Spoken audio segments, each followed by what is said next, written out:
नमस्कार बच्चों, कैसे हैं आप सब। आशा करती हूँ आप सभी अच्छे होंगे, स्वस्थ होंगे, खुश होंगे और अपनी पढ़ाई भी अच्छे से कर रहे होंगे। तो जैसा कि आप सभी जानते हैं, मैं हूँ आपकी हिंदी की अध्यापिका और मैं स्वागत करती हूँ आप सभी का आईसीटी वर्चुअल क्लासरूम में। और आज हम यहाँ पर एकत्रित हुए हैं पढ़ने के लिए क्लास 8 की हिंदी।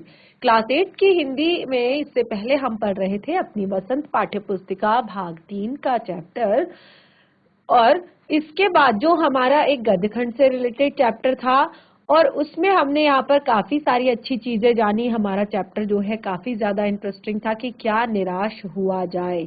अब देखिए, चैप्टर का नाम था क्या निराश हुआ जाए, जिसमें मैंने आपको बहुत सारी चीजें बताई थी कि किस तरह से आए दिन हमारे समाज में अलग अलग तरह की घटनाएं होती हैं।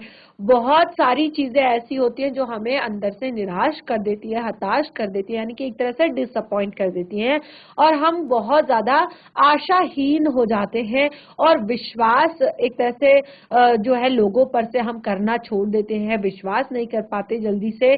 तो ये सारी चीजें आज के समाज में हो रही है। लेकिन इसके साथ ही लेखक ने बहुत सारे उदाहरण देकर हमें ये भी बताया था कि किस तरह से भले ही आज के समय में सच्चाई, ईमानदारी और विश्वास न करने की जो प्रवृत्ति है, या चोरी, ठगी और लूट मार, या बहुत सारी चीजें जो है काफी एक तरह से बढ़ गई हैं, जिस कारण लोगों का भरोसा जो है थोड़ा सा कम हो गया है।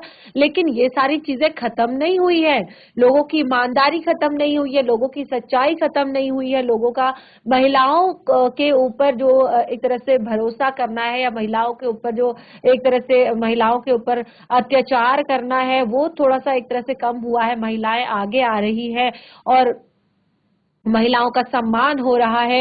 ये सारी चीजें मैंने आपको यहाँ पर बताई थी। तो चैप्टर हमारा कंप्लीट हो चुका था और साथ ही प्रश्नोत्तर भी हो गए थे, जिसमें मैंने आपको बताया था कि आप उनको स्वयं से करके लाएंगे घर से। और आज का जो आपका चैप्टर है, और साथ ही उसमें बताया था कि कोई डाउट हो तो उसे जरूर क्लियर करें। तो आज के नए सेशन में आप उसके डाउट भी पूछ सकते हैं। और साथ ही हम यहाँ पर देख रहे हैं आज कि आप वसंत पाठ्य पुस्तिका भाग 3 का ही उसी का जो नेक्स्ट चैप्टर है, अगला चैप्टर पढ़ रहे हैं, जिसका नाम यहाँ पर हम बताएंगे। उस पाठ का नाम है यह सबसे कठिन समय नहीं, जो एक कविता के तौर पर यहाँ पर लिखा गया है। अब देखिए, थोड़ा सा नाम जो है एक जैसे है। वो था हमारे गद्य खंड का चैप्टर और ये है हमारे काव्य खंड का चैप्टर, यानी कि ये एक कविता की तरह यहाँ पर लिखा गया है कि यह सबसे कठिन समय नहीं, यानी कि बहुत सारी परेशानियां, सेम तरह का चैप्टर है। बहुत सारी चीजें हमारे जीवन में है, बहुत सारी दिक्कतें हैं, हर इंसान को कुछ ना कुछ दिक्कत है, हर मनुष्य को कुछ ना कुछ दिक्कत है, हर एक तरह से हर घर में कोई ना कोई दिक्कत है। लेकिन फिर भी हमें ये सोचना है। देखिए, ये जो चैप्टर है ना, ये भी एक आशावादी चैप्टर है, यानी कि मनुष्य को क्या कर रहा है, मनुष्य को आशा दे रहा है, मनुष्य को जीवन जीने के लिए एक आस दे रहा है। और एक तरह से बहुत ही सुंदर पाठ है कि यहाँ पर बताया है कि यह सबसे कठिन समय नहीं है, यानी कि आगे इसके जो है काफी सारी आपके लिए अपॉर्चुनिटी है, काफी सारे अवसर हैं। तो आपको इन छोटी छोटी चीजों में घबराना नहीं चाहिए, इन छोटी छोटी बातों से डरना नहीं चाहिए। तो देखिए, हमारे चैप्टर का नाम है यह सबसे कठिन समय नहीं। और एक बार हम यहाँ पर चैप्टर को देखते हैं, पढ़ते हैं, समझते हैं और फिर उसकी अच्छे से सप्रसंग व्याख्या हम करेंगे और साथ ही पाठ से जुड़े हुए प्रश्नोत्तर भी हम पढ़ेंगे। तो ये चैप्टर लिखा गया है जया जादवानी जी द्वारा। ये पाठ जो है लिखा गया है जया जादवानी जी द्वारा और पाठ का नाम है यह सबसे कठिन समय नहीं। तो देखिए, यहाँ पर एक सामान्य उद्देश्य क्या है इस पाठ के। देखिए, इस पाठ के जो उद्देश्य हैं बहुत ही सुंदर है। जैसे मैंने आपको बताया कि चैप्टर जो है हमें आशावादी बना रहा है। क्या बना रहा है? आशावादी बना रहा है कि हमें जीवन में हमें निराश नहीं होना चाहिए, हमें एक आशा जो है जीवन के प्रति हमेशा रखनी चाहिए। साहसी यानी कि साहस को नहीं छोड़ना चाहिए, परिश्रम को नहीं छोड़ना चाहिए और नैतिक और चारित्रिक गुणों को विकसित करना चाहिए। तो ये सारी चीजें यहाँ पर हमें बताई गई हैं इस पाठ में। तो देखिए, ये इस पाठ के सामान्य उद्देश्य है और उसके बाद देखिए हम यहाँ पर आगे बढ़ते हैं।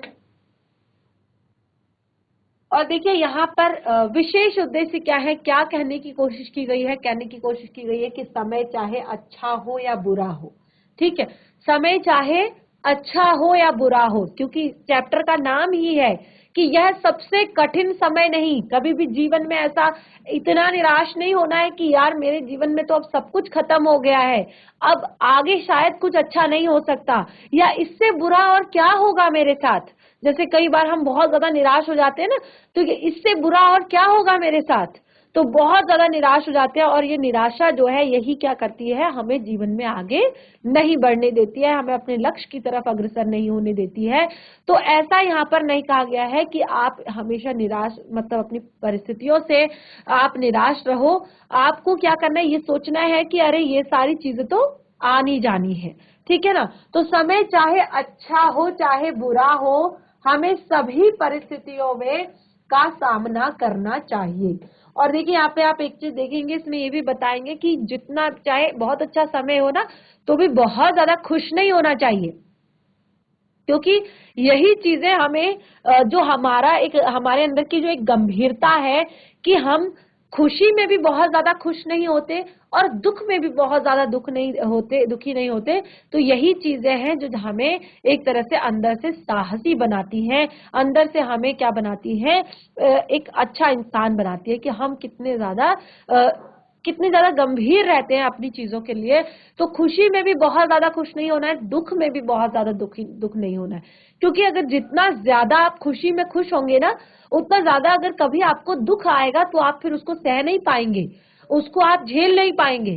तो इसीलिए सभी चीजों को समान भाव से स्वीकार करना है, गंभीर भाव से सबको लेना है। तो यहाँ पर देखिए कहा कि कठिनाइयों का सामना हमें करें और बुरे समय को अच्छा बनाने का प्रयास हमें हमेशा करना चाहिए, यानी कि उन परिस्थितियों को का सामना करके हमें बुरे समय को अच्छा बनाने का प्रयास करना चाहिए। तो देखिए अब हम चैप्टर को पढ़ना शुरू करते हैं, पाठ को पढ़ना शुरू करते हैं। क्या दिया गया है पाठ में, देखिए कि नहीं, नहीं यह सबसे कठिन समय नहीं। क्या कह रहे हैं जया जादवानी जी, क्या कह रही हैं कि नहीं यह सबसे कठिन समय नहीं, अभी भी दबा है चिड़ियों की चोंच में तिनका। यह सबसे कठिन समय नहीं, अभी भी चिड़ियों की चोंच में तिनका है और वह उड़ने की तैयारी में है। अभी भी झरती हुई पत्तियों को थामने को बैठा है एक हाथ एक। तो देखिए बहुत ही सुंदर पंक्तियां यहाँ पर कही गई है कि यह बहुत ज्यादा कठिन समय नहीं है, अभी भी दबा है चिड़ियों की चोंच में एक तिनका और वह अभी भी उड़ने की तैयारी में है। जिस तरह से बहुत ज्यादा आबादी बढ़ गई है और बहुत ज्यादा आबादी बढ़ने के कारण हम क्या कर रहे हैं, हम बहुत सारे जो पेड़ पौधे हैं उनको काट रहे हैं और क्या कर रहे हैं, एक तरह से अपने लिए घर बनाने के कारण हम यहाँ पर जो जीव जंतु है उनके निवास स्थानों को खत्म कर रहे हैं। आप देखेंगे पेड़ पौधों की संख्या बहुत कम हो गई है और उसी कारण जो हमारे बहुत सुंदर सुंदर पक्षी है वो भी एक तरह से विलुप्त की स्थिति में जा रहे हैं, यानी कि अब उनके लिए रहने के लिए, खाने के लिए स्थान ही नहीं है। ठीक है, तो फिर भी ऐसे समय में भी हमें निराश नहीं होना है, क्योंकि आज भी आप सामान्य तौर पर देख सकते हैं कि हमें हमारे आसपास थोड़ा बहुत चिड़िया जो है वो दिखाई देती है और वो इसी आशा को हमें जगाती है कि अभी भी वो चिड़िया जो है कहीं ना कहीं उसके लिए रहने का ठिकाना है और कहीं ना कहीं वो अभी भी जाती है और अपनी चोंच में एक तिनका दबाकर अपने लिए छोटा सा घोंसला बनाने की तैयारी में, और अभी भी झरती हुई पत्ती को थामने को बैठा है एक हाथ एक। तो जो झड़ती हुई पत्तियां हैं, यानी कि अभी भी जो इंसान है वो सुकून ढूंढना पसंद करता है, जो वो शांति ढूंढना पसंद करता है, उससे कोलाहल में भी उसको जो सुकून होता है, शांति होती है, वो एकांत में ही मिलती है। और एकांत में जब वो पेड़ पर बैठा होता है और पेड़ से कोई पत्ती झड़ रही होती है, पेड़ से कोई पत्ती गिर रही होती है, तो उसको वो पकड़ने के लिए तैयार होता है, उसको वो पकड़ने के लिए उठता है। तो देखिए कितनी सुंदर पंक्तियों से ये कविता यहाँ पर लिखी गई है।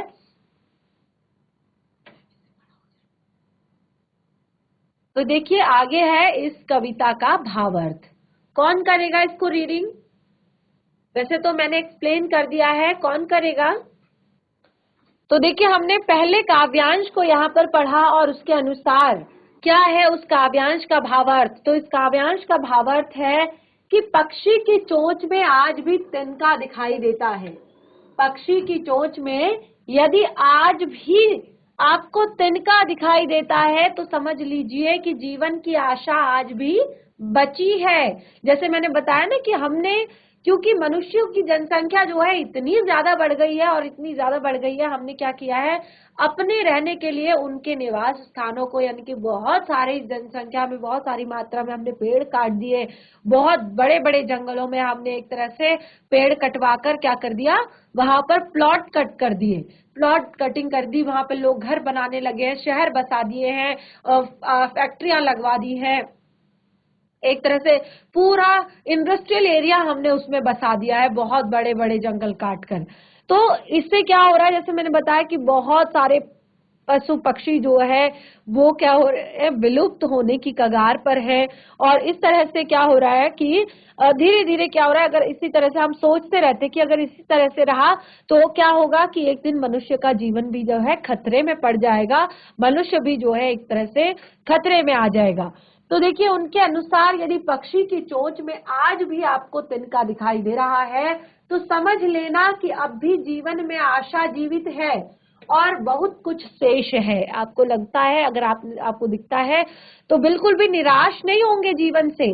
आपको जीवन के प्रति एक आशा आएगी कि अभी भी हमारे जीवन में बहुत कुछ बचा है, बहुत सारी चीजें ऐसी हैं जो अभी होनी है बाकी, और बहुत सारी चीजें ऐसी हैं कि जो जीवन में अभी शेष है।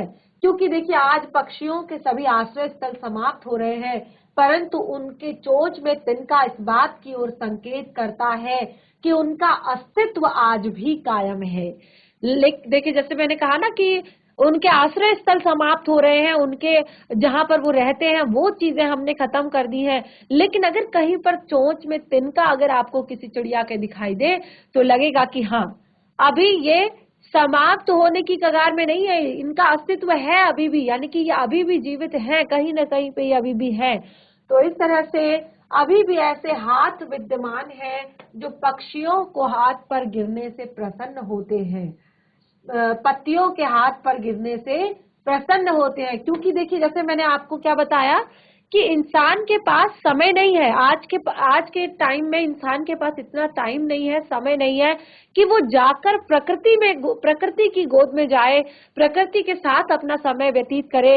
लेकिन एक टाइम ऐसा आता है कि जब इंसान जो है बहुत ज्यादा फ्रस्ट्रेट हो जाता है, बहुत ज्यादा इरिटेट हो जाता है और वो जाता है प्रकृति की गोद में और वो प्रकृति का आनंद लेता है, प्रकृति का वो। और देखिए ये इसी चीज का एक तरह से इस चीज की ओर संकेत करता है, ये इस चीज की आशा देता है कि आज भी प्रकृति हमें निस्वार्थ भाव से सब कुछ दे रही है। देखिए भले ही हमने अब प्रकृति को बहुत ज्यादा गंदा कर दिया, जैसे मैं बता रही हूँ आपको कि हमने कितने सारे वन काट दिए हैं, वनों के कटाव के कारण आप देखते हैं कि भूमि का कटाव होता है और उससे बाढ़ जैसी समस्या आ जाती है, और कितने टन, लाखों अरबों टन कचरा हमने इस धरती पर इकट्ठा कर दिया है।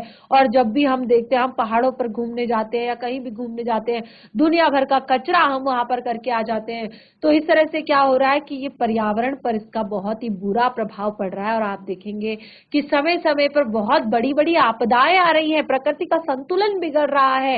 लेकिन इतनी सारी चीजें होने के बाद भी अगर आप देखेंगे कि इंसान जो है फिर भी क्या करता है, फिर भी वो प्रकृति की गोद में जाना चाहता है, सुकून पाने के लिए, आराम पाने के लिए, वो घूमने के लिए बाहर जाना चाहता है। तो ये चीज भी इस बात का संकेत करती है, इस चीज का संकेत करती है कि आज भी लोग पेड़ पौधों को लगाना पसंद करते हैं, पेड़ पौधों की छांव पसंद करते हैं, पेड़ पौधों के बीच, प्रकृति के बीच रहना पसंद करते हैं। तो देखिए पहला काव्यांश था, छोटा सा काव्यांश था, लेकिन देखिए कितनी बड़ी बात यह हमें यहाँ पर बताता हुआ जा रहा है। बढ़ते हैं अगले काव्यांश की तरफ। देखिए अगला काव्यांश है, अभी भी भीड़ है स्टेशन पर। अभी भी भीड़ है स्टेशन पर, अभी भी रेलगाड़ी जाती है गंतव्य तक। अभी भी भीड़ है स्टेशन पर, अभी भी रेलगाड़ी जाती है गंतव्य तक, जहां कोई कर रहा होगा प्रतीक्षा। जहां कोई कर रहा होगा प्रतीक्षा, अभी भी कहता है कोई किसी को, जल्दी आ जाओ अब सूरज डूबने का वक्त हो रहा है। तो देखिए कितनी सुंदर पंक्तियां हैं। कविता हमारी बहुत छोटी सी है, लेकिन इसकी पंक्तियां, इसके भाव जो है कितने सुंदर हैं, कितने प्यारे हैं। आप देखिए कि जैसे आपको पहले काव्यांश में मैंने बताया कि किस तरह से प्रकृति जो है, लोग अभी भी प्रकृति में, भले ही हम कितना ही नुकसान करते हैं प्रकृति का, लेकिन सुकून हमें प्रकृति ही देती है, और आज भी हमारी प्रकृति हमें निस्वार्थ भाव से सब कुछ दे रही है।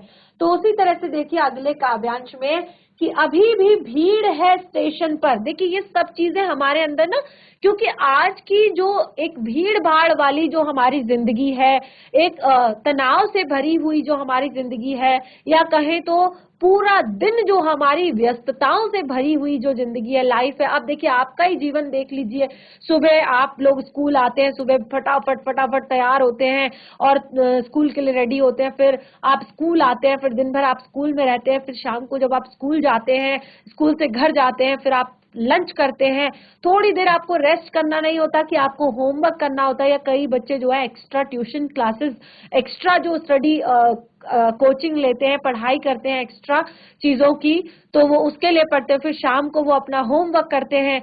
एक तरह से दिन कब निकल जाता है ये पता नहीं चलता, ठीक है ना। तो इतनी व्यस्तता भरे जीवन में हम कभी नहीं सोचते कि हम किसी के घर पर जाकर कुछ दिन रह कर आए, या कहीं जाकर कुछ दिन घूम कर आए। ये सारी चीजें लगता है कि दिमाग में आती ही नहीं है। एक संडे मिलता है, संडे होता है या कोई छुट्टी होती है, तो बहुत सारे काम हो जाते हैं, फैमिली के काम हो जाते हैं, घर के काम हो जाते हैं, और अपने काम हो जाते हैं, ठीक है ना। तो इस तरह से आज के मनुष्य का जो जीवन है वो व्यस्तताओं से भरा हुआ है, और पूरा एक तरह से वो बहुत ज्यादा प्रेशर में है। प्रेशर में इसलिए क्योंकि देखिए बच्चों के लिए देखिए कितना ज्यादा कंपटीशन बढ़ गया है।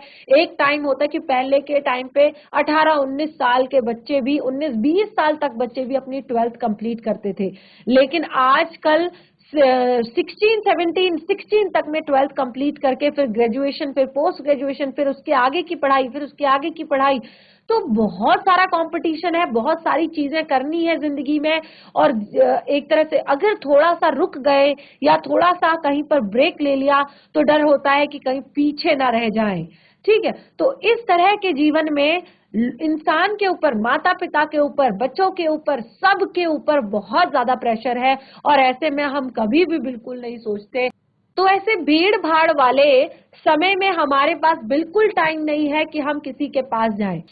तो देखिए अभी भी भीड़ है स्टेशन पर, अभी भी रेलगाड़ी जाती है गंतव्य तक, जहां कोई कर रहा होगा प्रतीक्षा, अभी भी कहता है कोई, जल्दी आ जाओ अब सूरज डूबने का वक्त हो गया है। यानी कि इतनी व्यस्तता के बावजूद भी आज भी स्टेशनों पर आप देखेंगे, रेलवे स्टेशन देखेंगे, या बस स्टैंड पर जाएंगे, या आप एक तरह से कहीं का भी, अगर आप फ्लाइट का भी टिकट कराते हैं ना, तो हमें एकदम से टिकट नहीं मिल पाती। हमें फ्लाइट का भी टिकट कराना हो तो महीने भर पहले टिकट करानी होती है। ट्रेन के लिए भी पहले से बुकिंग स्टार्ट हो जाती है। आजकल बसेस की भी बुकिंग होती है, और जो नॉर्मल लोकल बसें होती है उनमें तो आप देखते हैं कि कितनी ज्यादा भीड़ होती है, या ट्रेन जो लोकल होती है, ठीक है ना। तो ये भी एक आशा की किरण है हमारे लिए, कि हम कहते हैं कि किसी को किसी के लिए समय नहीं है। तो फिर इतने सारे लोग जा कहाँ रहे हैं, ये इतने सारे लोग कहाँ जा रहे हैं? तो इसका मतलब है कि आज भी हमारा आपस में भाईचारा है, आपस में मेल जोल है, और हम एक दूसरे के घर आते हैं, जाते हैं, और हमारी जो मनुष्यता है, इंसानियत है, जो रिश्ते नाते हैं, जो एक आशा है, वो बची हुई है। तो अभी भी रेलगाड़ियां, अभी भी भीड़ है स्टेशन पर, अभी भी रेलगाड़ियां जाती हैं गंतव्य तक। जितनी भी रेलगाड़ियां हैं, सबको इंतजार रहता है कि वो समय पर अपने गंतव्य पर पहुंचे। गंतव्य यानी कि जहां पर उसे जाना है। अभी भी कोई कर रहा होगा प्रतीक्षा। तो यहाँ पर कहते हैं कि अभी भी कोई प्रतीक्षा कर रहा होगा, और अभी भी कोई कह रहा होगा किसी को, अभी भी कोई कह रहा होगा किसी को कि जल्दी आ जाओ, सूरज डूबने का वक्त हो गया है। यानी कि अभी भी हमें किसी का इंतजार है। यानी कि जब हम कहते हैं ना कि आजकल इंसान जो है स्वार्थी हो गया है, आजकल इंसान जो है मतलबी हो गया है, उसको बस अपने काम से मतलब है, अपने परिवार से मतलब है, अपने घर से मतलब है, ठीक है ना। जीआईसी खीरा बच्चे, आप लोगों का माइक काम नहीं कर रहा है, कोई बात नहीं, आप बैठ जाइए एक जगह पे, कम से कम क्लास पे तो ध्यान से सुनिए क्या हो रहा है। अगर आप लोग बात नहीं कर पा रहे हैं तो एटलीस्ट आप सुन तो सकते हैं कि हम क्या पढ़ रहे हैं यहाँ पर, ठीक है। तो यहाँ पर क्या कहने की कोशिश की है कि अभी भी जो इंसान है कि वो इतना ज्यादा स्वार्थी नहीं हुआ है कि सिर्फ अपने बारे में सोचे या अपने लिए जिए। अभी भी इंसान अपने परिवार के लिए जीता है, अपने रिश्तेदारों के लिए, अपनी फैमिली के लिए, अपने अपनों के लिए जीता है, और अभी भी उसका घर पर कोई इंतजार करता है और कहता है जल्दी आ जाओ, अब सूरज डूबने का वक्त हो रहा है। तो इस तरह से देखिए, अब इस दूसरे काव्यांश के भावार्थ को पढ़ते हैं। तो इसमें भी देखिए जो मैंने आपको बताया वही चीजें यहाँ पर दी गई हैं इसके भावार्थ में, कि रेलगाड़ी का अपने गंतव्य तक जाना और अपने मेहमान के स्वागत में इंतजार कर रहा व्यक्ति। देखिए, एक तो रेलगाड़ी का अपने गंतव्य तक जाना, ठीक है। आपने देखा होगा कि देश के कोनों कोनों में हमारे देश में रेलगाड़ी जाती है, फ्लाइट्स जाती हैं, बसेस जाती हैं, ठीक है ना। तो इस तरह से रेलगाड़ियों का अपने गंतव्य तक जाना और स्वागत में इंतजार कर रहा एक व्यक्ति, जो उस व्यक्ति के, उस मेहमान के स्वागत में कोई जो खड़ा है, वो व्यक्ति इस बात का प्रमाण है कि अभी भी हमारे जीवन में खुशियां विद्यमान हैं। अभी भी हमारे जीवन में बहुत सारी खुशियां हैं, बहुत सारा अपनापन है, बहुत सारा प्यार है। ये इस बात को यहाँ पर दर्शाता है। तो लेखिका क्या कहती है यहाँ पर? लेखिका कहती है, एक और उदाहरण देती हैं, और वो देखिए इससे अपनी बात को स्पष्ट कर रही है। दूसरा उदाहरण क्या है कि आज भी कोई कहता होगा कि जल्दी आ जाओ, सूरज डूबने को है। तो देखिए, ऊपर की लाइनें तो थी मेहमानों के लिए, जो बाहर से हमारे घर में लोग आते हैं, और एक दूसरी लाइन है जो घर परिवार में, घर में जो माता है, बहन है, पत्नी है, ठीक है, तो वो है घर में जो एक आपका इंतजार कर रही है और कह रही है कि टाइम पे घर आ जाओ, शाम होने वाली है। तो यानी कि आज अभी भी जो है हमारा आपस में प्रेम जो है बना हुआ है, आपस में जो है जो हमारे रिश्तों में प्रेम है। तो जैसे आप देखेंगे कि वह यहाँ पर क्या एग्जाम्पल दे रही है लेखिका, वो कहती है घर पर खाने के इंतजार में बैठी माँ, बहन या पत्नी का जिक्र करती है कि आज किसी के पास समय नहीं है कि वह किसी अपने के लिए खाने पर इंतजार करे। आपने देखा होगा कि घर पर भी जितने भी आजकल देखिए जो घर में मम्मी होती हैं, बहन बेटियां होती हैं, वो सब वर्किंग होती हैं, सब अपने अपने काम करते हैं। ज्यादातर घरों में आपने देखा होगा कि जो जाने का टाइम होता है, घर पे आने का टाइम होता है, वो सबका अलग अलग होता है, ठीक है ना। सुबह जो है ब्रेकफास्ट सुबह से लेकर स्टार्ट हो जाता है। कोई स्कूल जाता है, कोई 8 बजे जाता है, कोई 9 बजे जाता है, कोई 10 बजे जाता है। फिर उसी तरह से आने का टाइम भी चेंज हो जाता है। कोई 4 बजे आता है, कोई दिन में 1:30-2 बजे आता है, कोई 4 बजे आता है, कोई शाम को 6 बजे आता है, कोई रात को 9 बजे आता है। तो इस तरह से आज की इस व्यस्तता भरी दौड़ भाग भरी जिंदगी में किसी के पास इतना टाइम नहीं है कि वो किसी का खाने पर इंतजार करे, किसी के साथ बैठकर खाना खाए।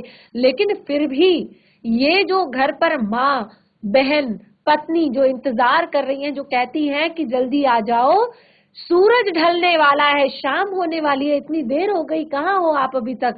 तो जो ये कह रही हैं, इसका मतलब ये है कि ये जीवन का एक तरह से एक जीवन में एक आशा की किरण है कि आज भी कोई है जो खाने पर हमारा इंतजार कर रहा है, आज भी कोई है जो हमारे साथ खाना चाहता है। तो ये इस बात का ही संकेत है कि जीवन में अभी आशाएं हैं, यानी कि निराश होने की जरूरत नहीं है। तो इस तरह से देखिए, हमने यहाँ पर बहुत ही सुंदर जो है दो काव्यांश हमने यहाँ पर पढ़े। अब है हमारा सुंदर सा तीसरा काव्यांश, यहाँ पर बहुत ही प्यारा काव्यांश है ये, इसको हम पढ़ेंगे और साथ ही ध्यान पूर्वक समझेंगे भी। अभी भी कहा जाता है, दो काव्यांश पढ़ लिए हैं और मैंने उन्हें एक्सप्लेन भी कर दिया है, और तीसरा हम यहाँ पर पढ़ रहे हैं। अभी भी कहा जाता है उस कथा को का आखिरी हिस्सा, अभी भी कहा जाता है उस कथा का आखिरी हिस्सा, जो बूढ़ी नानी सुना रही सदियों से दुनिया के तमाम बच्चों को। अभी भी कहा जाता है उस कथा का आखिरी हिस्सा।